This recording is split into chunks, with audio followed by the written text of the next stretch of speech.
You might have heard that the exotic LMG Pestilence got a huge buff with Seasons 2.0, with improvements to its rate of fire, base damage and reload speed, all of which help to make its talent Plague of Outcasts, which deals damage over time, even better. In fact, with these changes, Pestilence may be the best LMG in the game.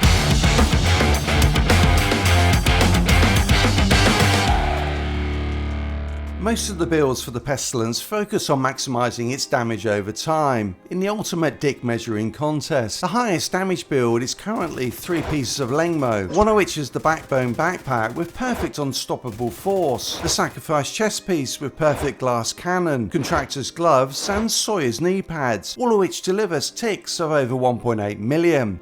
But as we all know, size doesn't matter, it's how you use it, because for me this sort of build has a number of problems. Firstly, the talent on Sawyer's knee pads, which delivers a 30% total weapon damage buff, but only works if you are stationary for at least 10 seconds, which is not great when enemies are lobbing grenades in your direction, or for most of the content in the game really. Then there is the Lengmo brand set. Yes, the 30% LMG damage is great, but its other two bonuses are, well, fucking useless for a weapon damage build. In addition, getting a god rolled piece of Lengmo is tough as it comes with a blue core, so quite often the best you can get is one rolled with Crit Chance and armor regen, which is losing some damage output on a full double crit piece of gear. Finally, perfect unstoppable force buffs total weapon damage by 35%, but it takes 5 kills to get there, when in many cases the fight is already over at that point.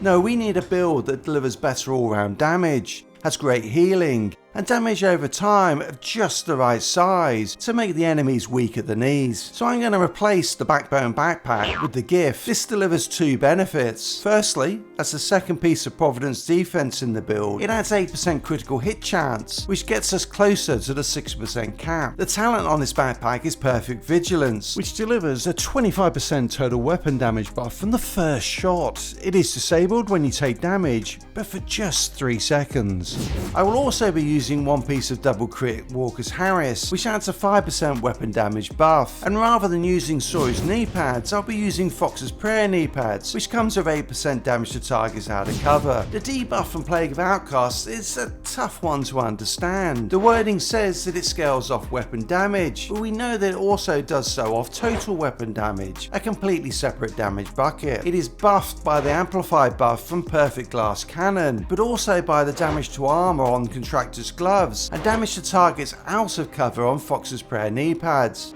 but not by damage to health that comes on Hollow Man. Why? No idea.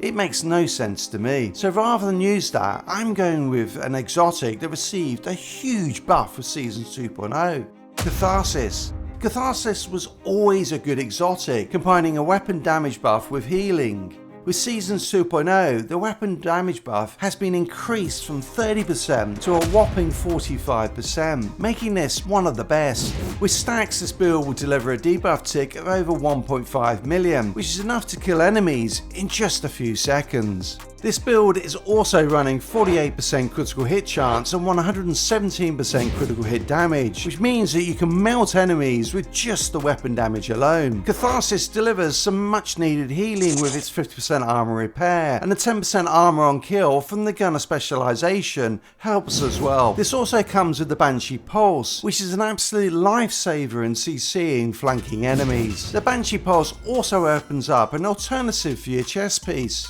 The Sacrifice delivers a great 30% amplified damage buff, but at the expense of taking 60% more incoming damage, which may be too much for some players. Because this build kills so quickly, I found it to be manageable, but if you are struggling, then an alternative is to use the Closer. This delivers 20% amplified damage to pulsed enemies, which you can trigger with the Banshee Pulse. There will definitely be a drop off in the damage output by using this, not least because the duration of the pulse is shorter than the cooldown. But it is an option, and one that avoids things like this when you accidentally unload onto an enemy with the annoying requital modifier. For the second skill, you can go with what you like really. I quite like the decoy to take some of the heat, so I can get a full stack of debuff going, but there are plenty of other options.